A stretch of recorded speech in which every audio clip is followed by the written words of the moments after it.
brainstorming for weeks about, like, what do we do? We got to do something. You know, we come on here every week and we kind of just do the same thing. Like we sit here and we shoot the shit about this hockey team. And some weeks we're good. And then some weeks we watch the episode back and we're like, yikes. Yeah. But at the same time, it's like, I don't think having media on here is something that you and I find overly exciting, because you and I love to chirp the media a little bit on this pod, because everything is just so like, well, you know, with Morgan Riley on the shelf, they're going to struggle on the back end. It's like, yeah, thanks. Cool. Yeah. Good analysis. Yeah. We've got a lot of great people who follow this podcast, who watch us every week, who hit us up in the YouTube comments.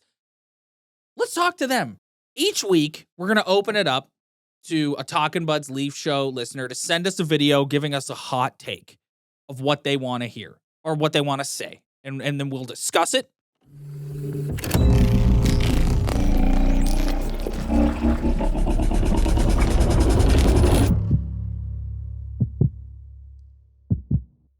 Hey boys, it's Rob from Newmarket, Ontario.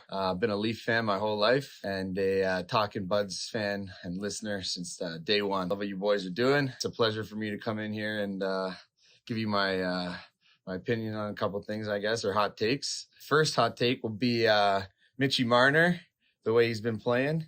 He's going to lead them in the playoffs in points, and we're going to get by the first round. Secondly, we are not going to trade for another defenseman in our recent winning streak with all those D-men out, and we're going to get a top 6 forward. There's a couple for you guys to discuss there on the podcast. Keep up the good work, and I'd like to hear what you guys have to say.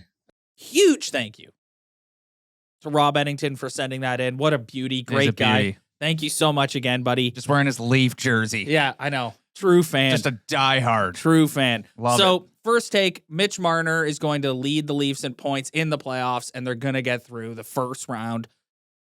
I like the Marner aspect of that. I got to tell you, though, I really hope they can catch Boston here. That's not happening. Well, they better, because guess who they're playing in the first round if they don't? They're going to have to do it. That's what's happening. They're going to have to slay. So you're sitting here on December. It's over. Division's over. Division's over. Yeah. So you're sitting here in the early December saying Tampa's coming to Scotiabank Arena, or we're going to Amalie Arena for unless game 1. David Pasternak's out for the season, or unless they have a catastrophic injury where someone's season is done. The Boston Bruins are winning this division. 100%. Every morning I check the standings waiting for another L, and it never comes. They're 20-3. That is ridiculous. And they look really good. Why are they so good? I don't know. Because of the Bruins. They're always good. When are they not good?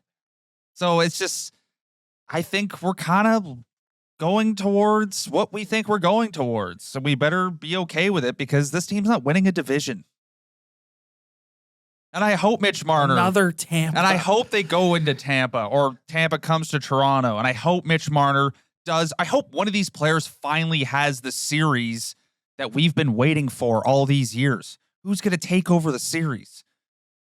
Hopefully it's Mitch Marner, but so far, if I'm a lawyer and I'm trying to argue a case of a player taking over a series, it's hard to argue because no one's done it yet. You just got to have no fear, fellas. Like, have no fear. Like, just don't get in your own head.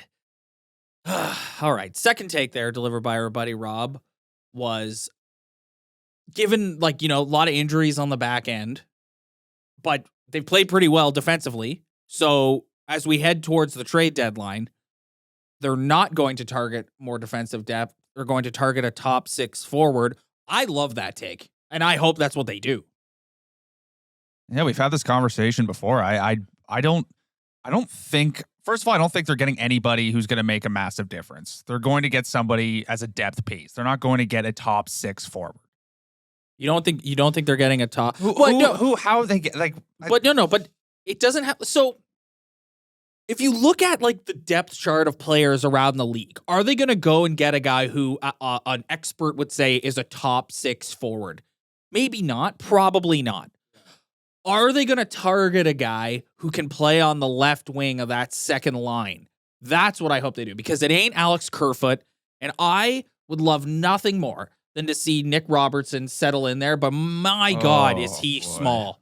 He is the short king of the National Hockey League, man. God, he's small. He looks like a minor hockey league player out there. Like, size-wise. Nick Robertson has done nothing since that game against his brother. And it's like, listen, he skates well, and he's like I said, he's got tons of upside, but man, oh man, does he look small out there. Like, jeez. Well, going back to the point, like, I think they've always kind of gone out and tried to upgrade on their forwards. So, like, I could see that happening for sure. Like, I just, in my opinion, I think they should go out and get the best available player at any position. Like, if you, the most impactful player you can get is a winger, then go get the winger. Or if it's a defenseman, go get the defenseman. Because adding a Jordy Ben on your D or a Jordy Ben forward equivalent on your forward group, it's just like, what is that? Who cares about that? It's I'd just like to get a guy who... Go get the most impactful guy at any position you can get.